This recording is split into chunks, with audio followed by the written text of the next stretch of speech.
The first criteria for a shooting space call is that the attacker must be looking to shoot. Here it is clear the ball carrier wants to get the ball to her teammate behind the goal, and she is not looking to shoot. Watch when she gets the ball a second time.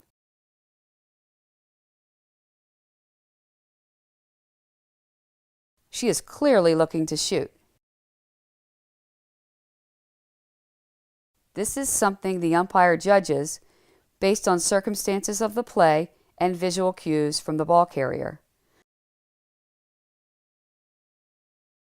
Watch how differently the player looks when she is looking to shoot. The next criteria needed to make a shooting space call is that the ball carrier must have the opportunity to shoot. This means the game situation presents the attacker a clear and safe way to shoot. Watch as the attacker in double and single coverage is being so tightly marked she has no opportunity to shoot.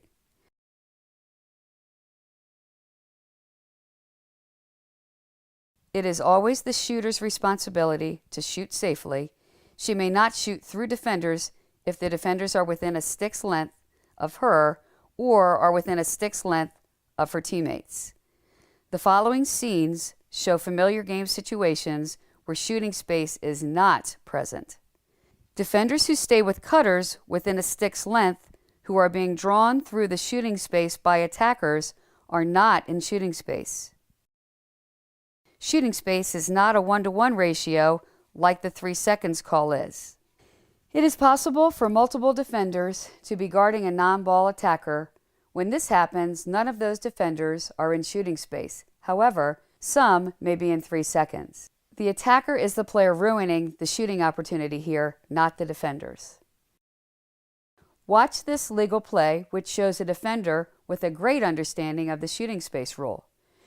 Do not penalize the defender who makes a quick adjustment to get out of the shooting space lane.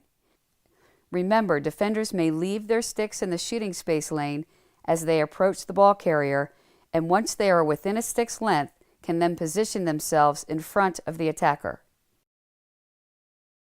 Here are some examples of shooting space violations. Watch a textbook shooting space call. Officials should be ready to make a shooting space call as soon as the ball enters the critical scoring area.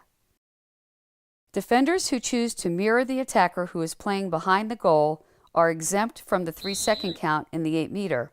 However, they are still responsible to have ball awareness and to adjust to the play and stay out of the shooting space. Here is an example of a proper adjustment made by an aware defender in order to avoid being in shooting space. Remember, defenders who are drawn through the shooting space who maintain a stick's length marking distance from an attacker are not in the shooting space.